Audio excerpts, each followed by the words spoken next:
Well guys, I'm here with the stun gun build. This one is a light, fast, and close to personal build. It does quite a bit of damage with the energy discharge and the stagger that it provides. It does very well against lightly armored targets, so it's one of the best in its class when it comes into terms of light ACs. You can still do well against other targets, but without further ado, let's get to the assembly. So at first glance, here's what I have.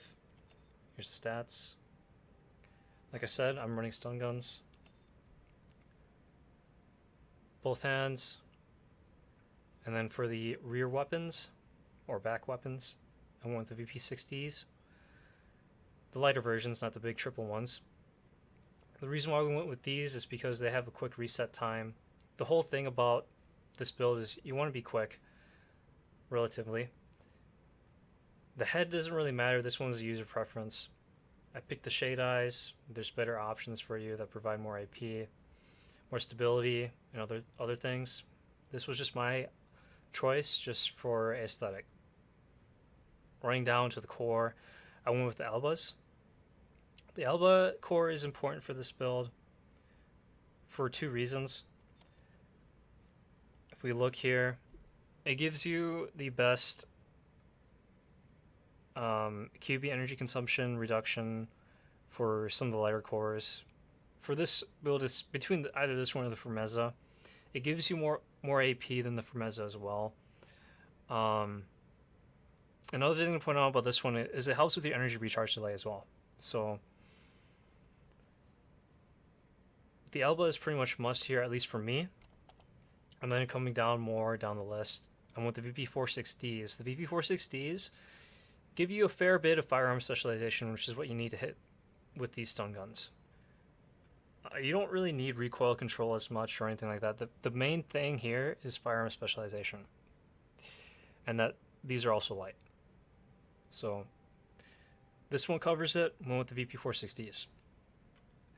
The legs are also preference. You can alternatively run this reverse jointed. I feel more comfortable running a regular bipedal that is also light.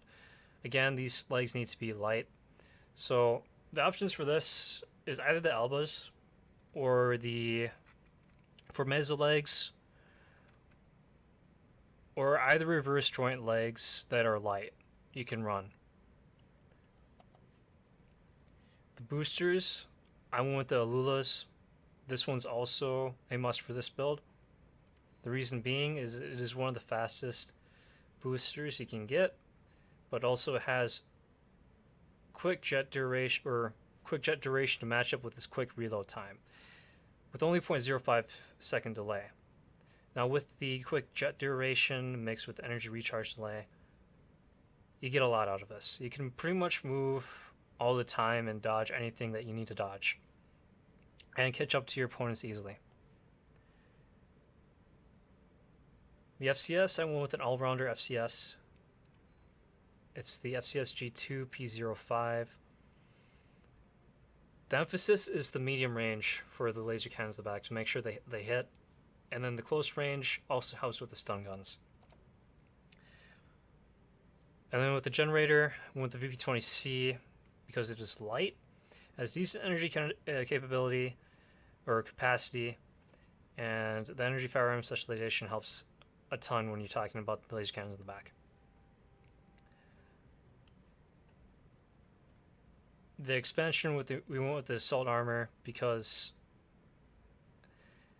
you're running close with the stun guns, anywhere from close to mid, and when people start experiencing the pressure that the stun guns put on, the energy discharge buildup and the stagger buildup as far as stability goes for the AC, they experience it a lot, and they pretty much are guaranteed to pop assault armor if they have it when you're running that close. So you need to have the assault armor to counteract that and keep the pressure on.